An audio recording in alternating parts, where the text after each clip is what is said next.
Welcome back to the Fab Four podcast. I'm your host, Alic Williams. We're glad you've joined us today. If you haven't already, go ahead and give us a like and a follow on our social media accounts. Glad to be joined today by my co-hosts, Ben Bertram and Todd Polston. Scott Franklin is somewhere on a beach in Florida somewhere. He doesn't know where, but he's on a beach. So let's go ahead and get started today by introducing our guest. Our guest today is former St. X golfer, former UK golfer, and now on the Corn Ferry Tour. Is that right? Yeah, I'm on the McKenzie Tour, which is like the Canadian tour. Okay. Cooper Musselman. Cooper, glad to have you on the show today. Yeah, glad to be here. Cooper, if you don't mind, go ahead and give us a little bio on yourself to just let everybody know about you that don't know who you are already. Yeah, of course. So my name is Cooper Musselman. I was born in Louisville, Kentucky, and lived there pretty much all the way through high school. Played golf at St. X High School from 2008 to 2012, I believe, somewhere around there. And then after I played golf at St. X, I got an offer to come to University of Kentucky, play golf on their golf team, and I took that offer, and I was on their team from 2013 until 2018. I was there for 5 years. And now, graduated in 2018, and now I'm playing professional golf. So just kind of getting my career started and going to try and play as much golf as I can. So UK has produced some pretty incredible athletic talent. You, me, Deron Lamb, the list goes on. So talk to us a little bit. I'm sorry. I was going to say, if you put me in the category of you and Deron Lamb, I feel like I'm doing pretty good. Yeah, I mean it's a pretty elite list right there.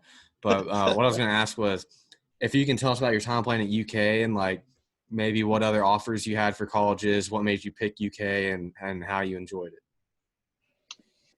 Yeah, I mean, I love playing at Kentucky. I mean, I did a whole extra year just because I loved it so much. So, yeah, I mean, I had coming out of high school, I didn't have like a whole lot of offers. I had probably took a bunch of visits to some smaller schools. Like I visited College of Charleston, visited the High Point, North Carolina, just some schools like that, just to kind of go on some visits and see what colleges outside of Kentucky were like. And then the two biggest offers I had were from Louisville and Kentucky. And, I ended up choosing Kentucky just because kind of just wanted to get away from home. I've been in Louisville my whole life. And I don't know, the thought of having my parents driving 15 minutes and could come to my dorm room kind of scared me a little bit. I kind of wanted to be further away from them. So that's kind of what drove me to Kentucky. Yeah. Todd? You're talking about you playing for St. X. What kind of high school career did you have? Did you all? I know St. X is a dominant, high school golf school. So, what kind of high school career did you have and your team have? We had a great career. My first year there, I guess. I don't think I kind of was in the varsity top 5. I played in a couple tournaments, not a whole lot of them. I know I did not play on the state team, and that team ended up winning the state championship. So it was really cool just being around, guys that are really good at golf and that I could learn from them.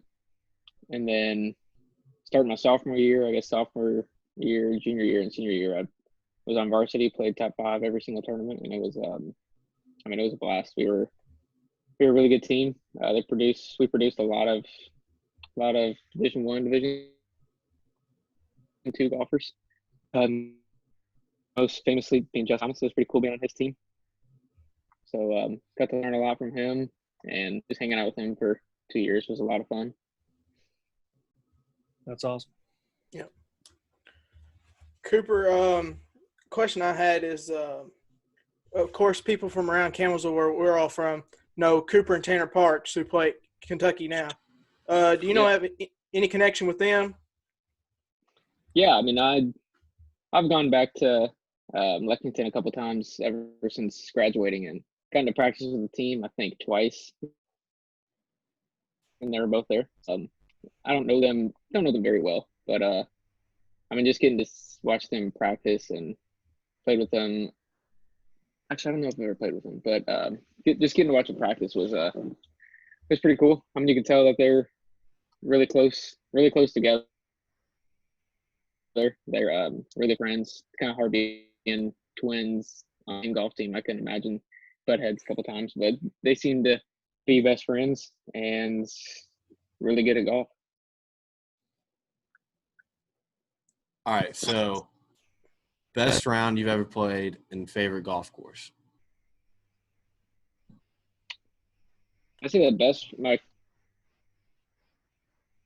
round I ever played was probably in high school. Actually, it was I played at Kearney Hills. Y'all ever played there up in Lexington? Mm-hmm. I played a college tournament up there, or not a high school tournament up there. I mean, and I shot 63, and I think I shot 28 on the front nine. That was probably the best 9 holes of golf I've ever played. It was just like kind of blackout mode. Just made every putt. Didn't really miss a shot. It was a lot of fun. Yeah, it was probably the best tournament I remember playing. And then let's see, what was the other question? Favorite course? Yeah, favorite course. I'd probably have to go with, we played a national championship in Eugene, Oregon, up at Eugene Country Club.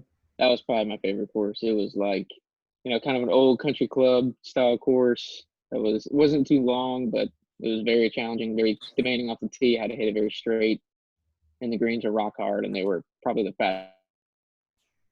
fastest greens I've ever putted on. That's probably my favorite course I've ever played. Todd? Cooper, I assume, have you played Campbellsville Country Club before? No, I actually never have. Have you seen it? Have you seen it though? I mean, have you been out there? Have you ever seen it? I really don't think I have. I don't know. I have not. Okay. Well, I do have a question. We talked about this pre-show. We actually had our 2-man tournament this past weekend, and you may know the guy, Trey Shirley. I don't know if you know him. I know he's played some Canadian Tour events and stuff, and I think he played with some guy named Tipton was his partner. We played a 2-man. Oh yeah. We got 1 mulligan each day. Okay. They shot 15 under the first day, and then fired a 20 under on the second day. Could you ever imagine shooting 20 under in a 2-man? Do you think that? Do you feel like that's a score you could shoot in a 2-man tournament with 1 mulligan? So did each player get a mulligan, or is it 2-man? Was it like a scramble, or was it like It was a scramble. Each one got a mulligan though. Each player got a mulligan for the 18 holes. Played best ball. Jeez, that's balling out. 20 under for 8 holes. Jeez, yes, it was quite the show. They said. Of course, we were playing. We missed the championship flight by 1 shot. We ended up winning the first flight, and we shot. I actually played with JB's caddy, Brandon Parsons. Me and him were partners. Okay, nice. And we actually shot 12 under the second day, and we probably left 3 out there. I think we could have shot 15, but I couldn't. We talked about this, and I think he actually got to. He actually talked to Bubba Watson and Stricker yesterday and gave their input. And they were like, "There's no way somebody can shoot 20 under on 18 holes in a 2-man." So I don't know how it happened. There was a big gallery watched them, but 20 under in a 2-man, that's crazy. I mean, I think I could maybe do it if you give me like Tiger Woods as a partner or something like that. But That's kind of what we talked about. I could do that. Yeah, it was quite the show, man. Now, Camelsville's not a, it's not a tough course. Well, I don't want to say it's tough if you've never seen it because it's such a demanding course off the tee. I think, I think especially if you're riding, you don't draw the ball. If you play a fade, it's real tough because a lot of the holes set up for a draw. But man, to shoot 20 under is I just couldn't fathom it happening, but it happened. Yeah, I saw it. So with a par, which I can't believe that either. With a par. I mean, they're good players. They're good players. Yeah. I've played with Trey before. I don't know if I've ever played with Sean, but I know, they're really good players. Yeah, because Trey actually played at Camelsville University. He was a really good basketball player too. And I remember him shooting 63, 64 out at Camelsville a lot. But, yeah, I didn't get to see it all, but I would love to have watched that entire 18. I feel like it'd been very impressive. For sure. Yeah, that would have been awesome. Cooper, you played in the 2019 Barbasol, right? Yeah, I played in the 2018 and 2019 Barbasol. You want to talk about your experience in that, and were you kind of bummed out that they weren't having it this year? Yeah, so when I first got approached, I was in college, and the guy running the tournaments, Brooks Downing, he hit him.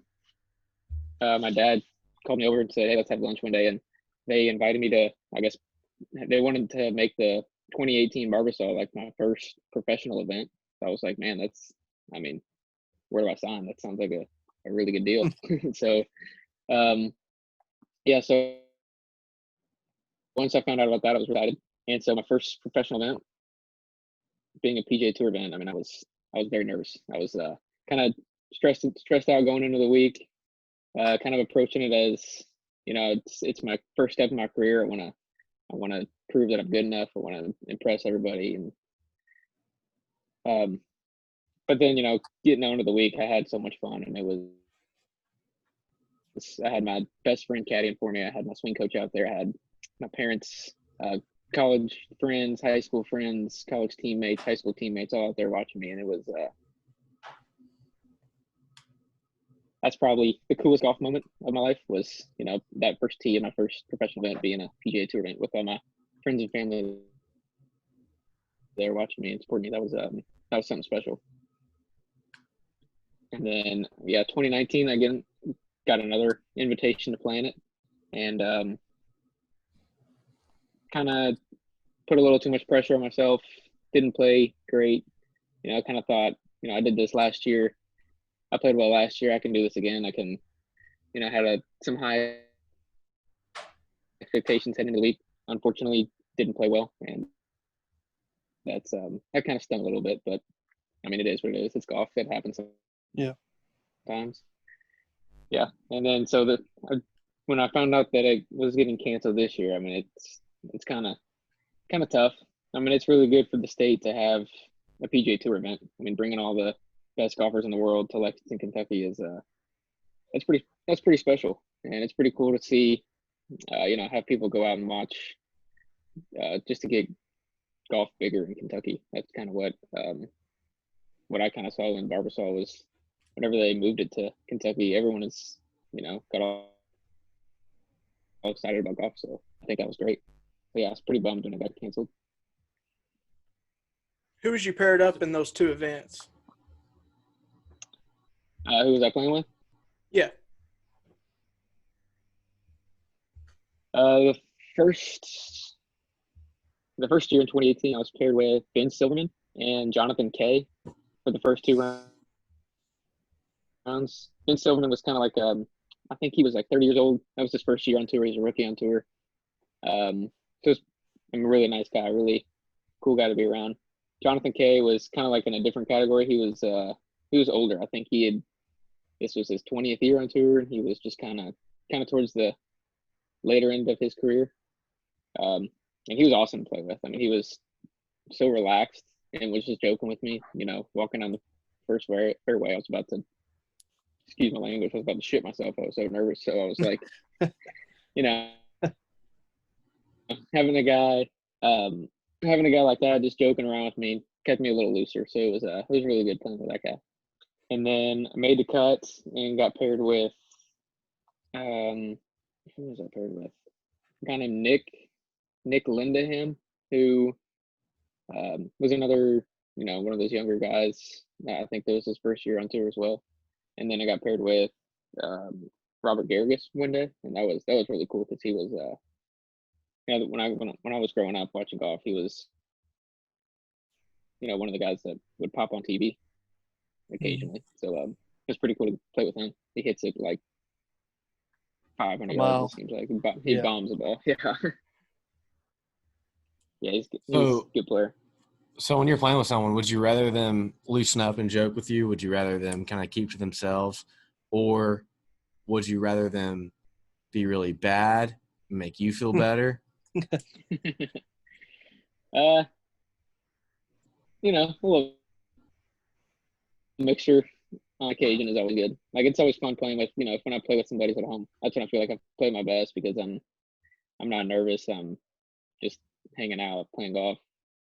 Yeah. So if your partner hits a little shank in the trees in your head, are you kind of making fun of them and then trying to show them up next shot, or are you letting that get in your head and like watching his ball path and then it ends up your ball does the same thing?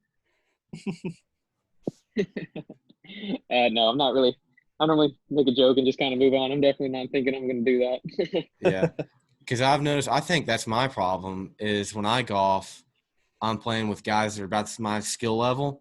So I think you pair me up with maybe a PGA golfer and that ball flight path gets in my head and I see it.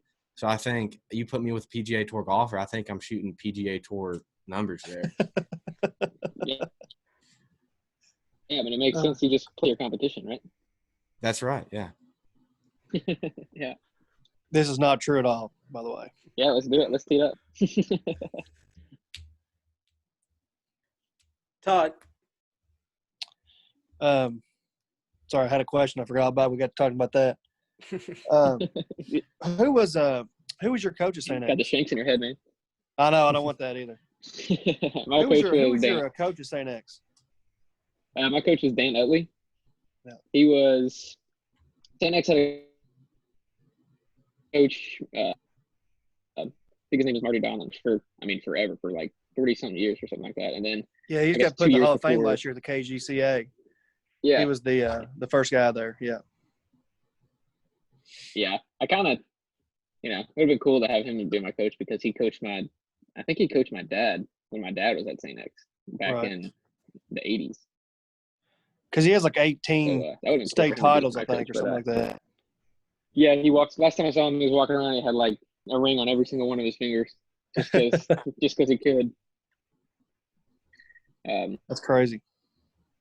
But no, he left. I guess he retired a couple years before I got there, and so Dan was the coach when I was there. He's a great coach. Yeah.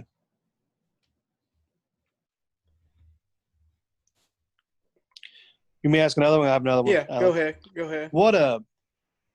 What's to you? What's the biggest difference in, like, I know you played in the Barbasol, I know you played in some big tournaments, but what's the difference for you, like with the Mackenzie Canadian, the Corn Ferry to the PGA with the courses? What's the biggest difference that you've seen, competitive wise, with how the setup is and the toughness and all that stuff?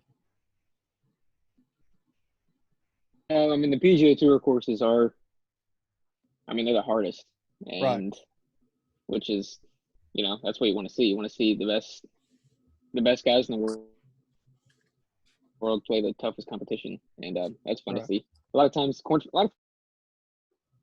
Ferry Tour, they set those courses up just like the PGA Tour. They get the fairways firm, they get the greens firm, they get the greens rolling really fast. So they can play very difficult, but if they don't get the correct weather though heading into the week, then typically the layouts aren't as tough. So that's why you see the scores being so low. Yeah. Same kind of thing with the tour and like all the other international tours. Mackenzie Tour, I'd say they do a really good job of, finding really good courses,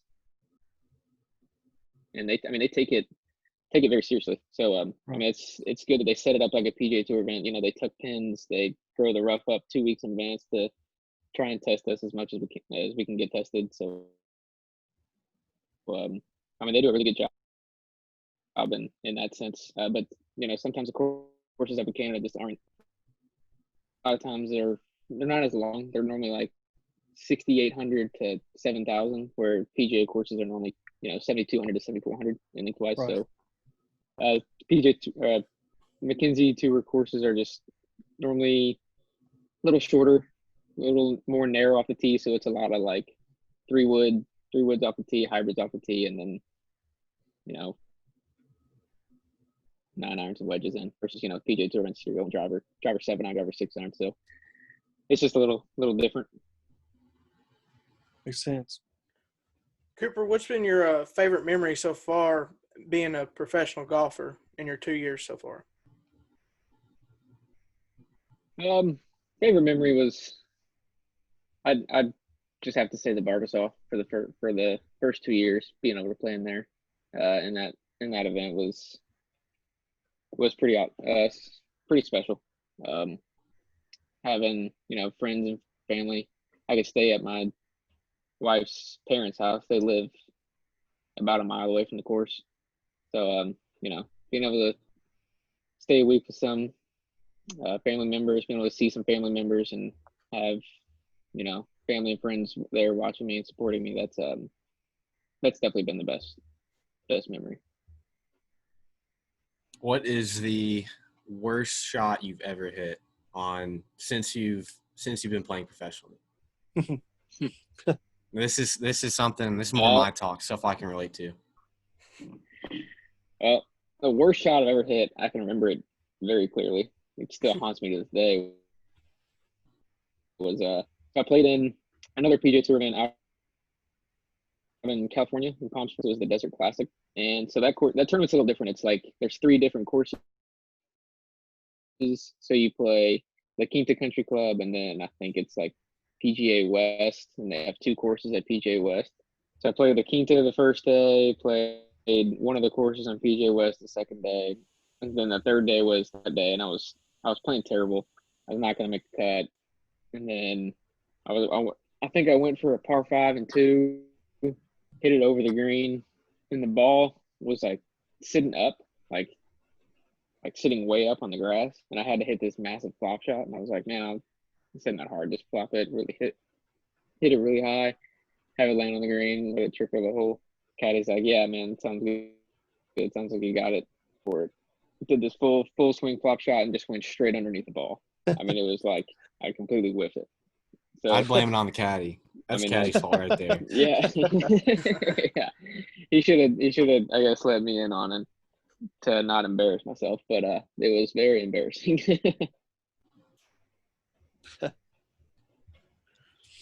Todd? Go ahead, Al, if you got one. Okay. So you said you teamed with Justin Thomas in high school. Are you still do you still communicate with him still, or is he gotten too big, or how's that work? I mean, are you saying Cooper's not big? I mean, I'm talking about Justin Thomas. Like, I don't know if he still has any dealings with his St. X buddies or not.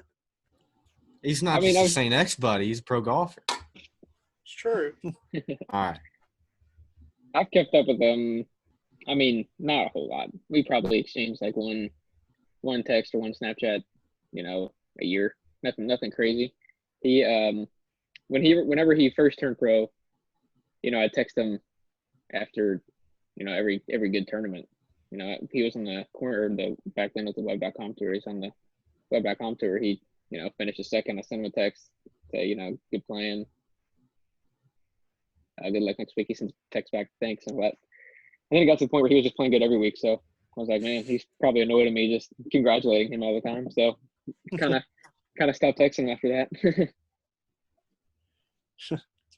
What's your favorite memory with JT?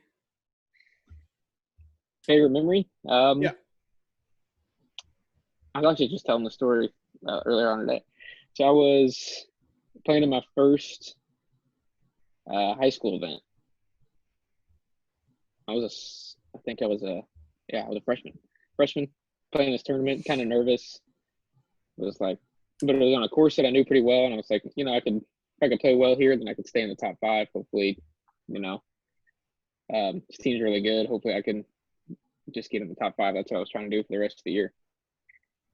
And so, get prepared. I'm playing well. I'm like going down the 18th fairway, and he's coming up the 16th fairway, and they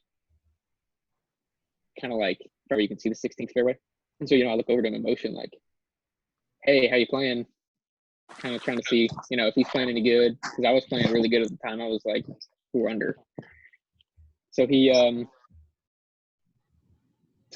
say, hi, how you playing? He looks at me and was like, hey, well, how are you doing? I was like, I motioned to him, do the 4 fingers down to kind of motion that I'm 4 under. I'm all pumped up thinking that I can, that I can even maybe win in this event. And he looks back at me, kind of point back at him like to signal, what are you, what are you at? How are you playing? And he points back at me, has 5 fingers down. I was like, oh, maybe I'm doing pretty well. Then he goes, kind of, hold on a minute, puts his bag down because he had a club in his hand. And then he puts 4 more fingers down. He was 9 under par. So I was like, oh, maybe I'm not going to win this tournament. So that's probably the funniest like on-course memory I have with him. That's fine. But just hanging around him my freshman and sophomore year of high school, he was just a cool dude. He kind of took me under his wing. Was just kind of like just because he was older than me, he wasn't like kind of shooed me away like normally upperclassmen do to underclassmen. He kind of was just like, you're on our team, you're one of the guys, let's just hang out. And he was really nice and really cool.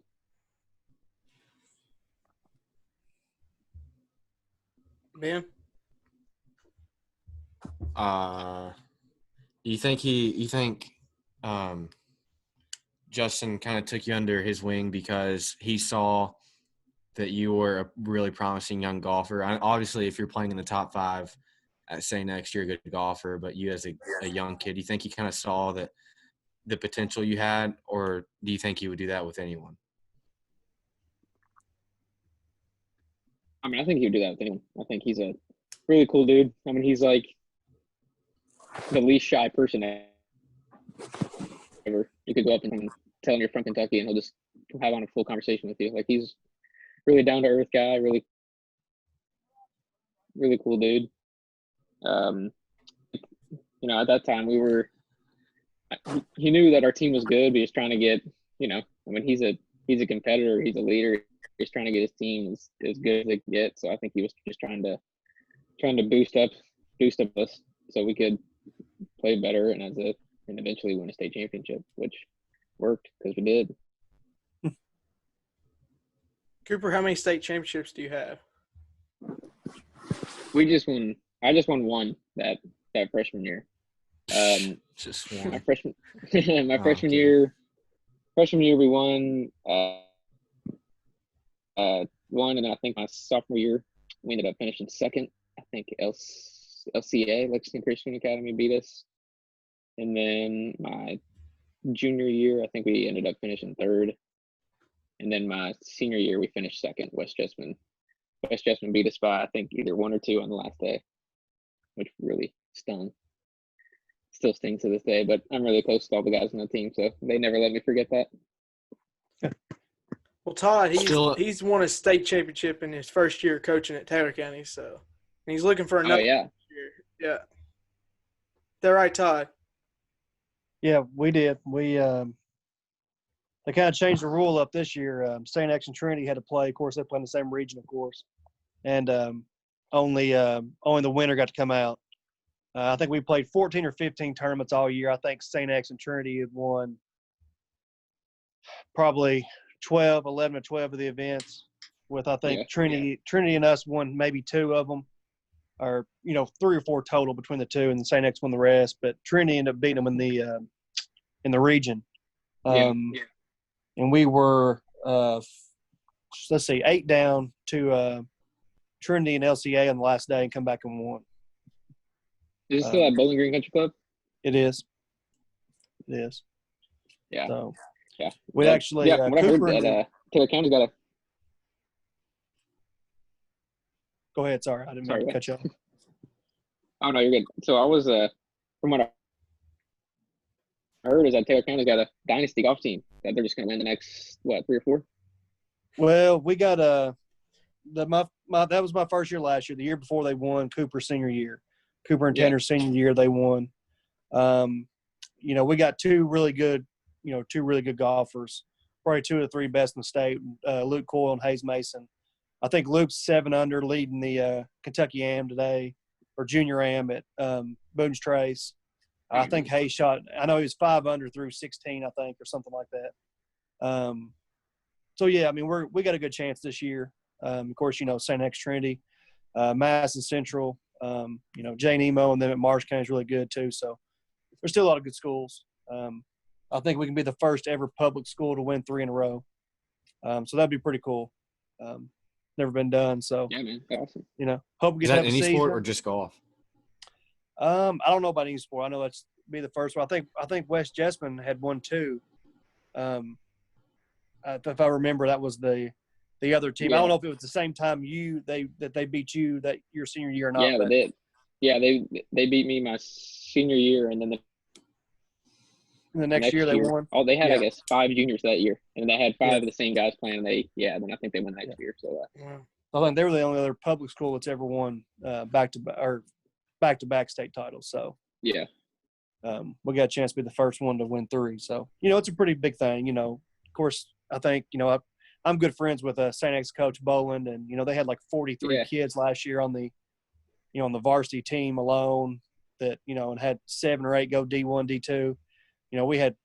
We had 10 guys last year, legit 5 or 6 guys that could play that played on the the top 5. So it's pretty cool to go up against those bigger schools that have the real dynasty type effect of high school golf, and just be able to compete with them is is fun, and getting to play those big tournaments. It's it's a big memory for me that I'll always have, and it's a lot of fun.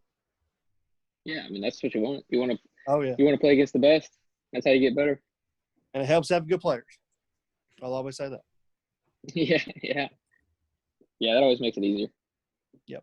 Especially on a coach. Todd, you got anything else? No, I'm good, man.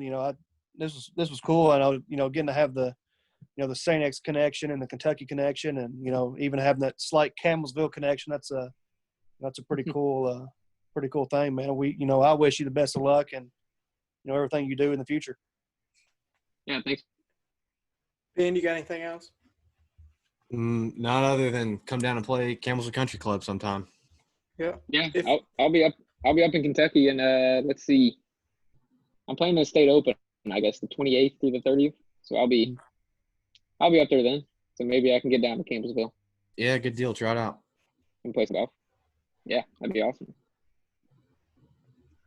All right, Ben, you want to send us out? Sure. So we appreciate Cooper coming on. We had a good little conversation today. When's our next show, Alic? Tuesday. We'll be back on next Tuesday. You want to tell them who the guest is? We're going to keep it a secret, but I'm going to say if you watch Last Chance U, you're going to like it. So if you haven't watched Last Chance U, you need to go back and watch season 3 and 4 to really get who's our guest. If you haven't watched Last Chance U, you're going to hate it. You're going to absolutely hate the show. So, but we appreciate Cooper coming on. We had a good conversation. Stay tuned. Like Alex said, give us a follow and a like on our social media. Thank you guys for listening. We'll see you soon.